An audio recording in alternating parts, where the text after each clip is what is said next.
বর্তমান পরিস্থিতিতে সরকারের সর্বপ্রথম নজর দেওয়া উচিত খরচ কমানোর দিকে।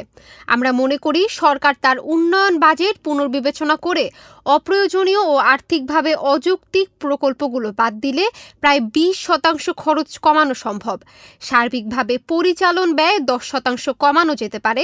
তাছাড়া সরকার কর্তৃক স্বায়ত্তশাসিত প্রতিষ্ঠানগুলোকে দেওয়া ঋণের বাজেট কমিয়ে সাময়িকভাবে ব্যয় সাশ্রয় করতে পারে। এক সংবাদ সম্মেলনে এসব মন্তব্য করেন বিএনপির মহাসচিব মির্জা ফখরুল ইসলাম আলমগীর। ভ্যাট না বাড়িয়ে সরকারের অপ্রয়োজনীয় উন্নয়ন কর্মকাণ্ড, পরিচালন ব্যয় কমানো এবং স্বায়ত্তশাসিত সংস্থাগুলোকে দেওয়া ঋণ বাজেট কমানোর দিকে নজর দেওয়ার আহ্বান জানিয়েছে বিএনপি।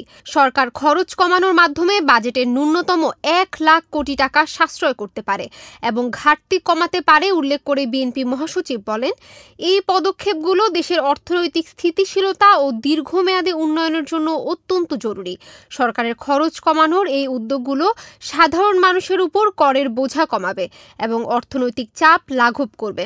ফলে জনগণ আর্থিকভাবে স্থিতিশীল হবে এবং দেশের সার্বিক অর্থনীতির উন্নয়ন ঘটবে। সরকারকে পরোক্ষ কর না বাড়িয়ে প্রত্যক্ষ কর বাড়ানোর দিকে মনোযোগ দেওয়ার আহ্বান জানিয়ে তিনি বলেন, পরোক্ষ কর সকল শ্রেণীর মানুষকে প্রায় সমানভাবে প্রভাবিত করে এবং নিম্নবিত্ত মানুষের উপর বোঝা বাড়ায়।